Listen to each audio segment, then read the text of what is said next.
James Ignatowich here. We are going to talk about slicing versus top spinning our dinks, the advantages of topspin, and sometimes where slice could be an advantage also. For me, when I'm looking to be aggressive, I'm always going to be looking to impart topspin on the ball. I think topspin is a great way to force your opponent to move more. The first reason for that is when a dink has topspin, it will bounce and then it will run away from your opponent. It will go further.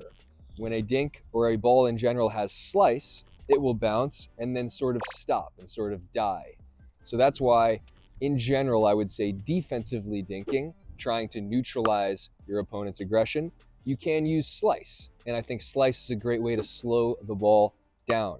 But when you want to be aggressive and you want to try to create openings, I think topspin is the way to do it. Topspin, the way to do it is to go from low to high, and that does not mean using a lot of wrist like this. So I think the biggest mistake when players try to get topspin is they try to do, on a dink that is, they try to do this with their wrist. And almost never should you be doing this with your wrist. Using it is, I would say, something you should do pretty sparingly when you're dinking. I know people say use no wrist when you're dinking, but when you are hitting a topspin dink, there is a little bit of wrist that you use, but I wouldn't say it's going from right to left. I like to keep everything on the same side of my body. So with the topspin dink, I'm getting topspin by going from low to high, but keeping it on the same side of my body as opposed to right to left. It'll look something like this.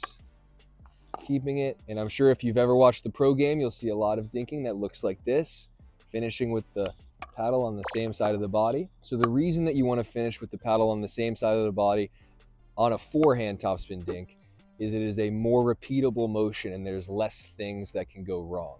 If you do this, you might be able to get topspin. I'm sure that I could get topspin this way, but it's less repeatable. And with dinks, at a certain point, you just want to be able to make 50 of them in a row. As you get better, you'll see in the pro game, the rallies are very long sometimes, and you don't want your technique to break down. I choose to hit topspin dinks more often than I hit slice dinks, but I will hit slice dinks. There's definitely a place for slice dinking. One of the advantages of slice dinking is that you actually don't have to bend your knees as much, but that's not the main advantage. The main advantage of it is your paddle is coming under the ball no matter what. A slice dink, by nature, the paddle is coming under the ball.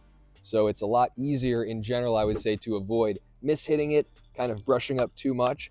For me, I found that it's just an easier shot in general to kind of just push a slice dink in.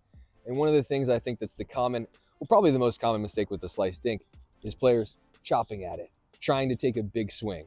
A slice dink is something that you just have an open face with the paddle and you kind of just guide it and steer it to the target. You're not really trying to chop at it. You just get slice because your paddle face is open and you come under the ball. So the swing is not too quick. We're not trying to chop at it. We're just gradually and slowly coming under it. And I would say with a slice dink, less is more, and the slower that you swing, for the most part, the better.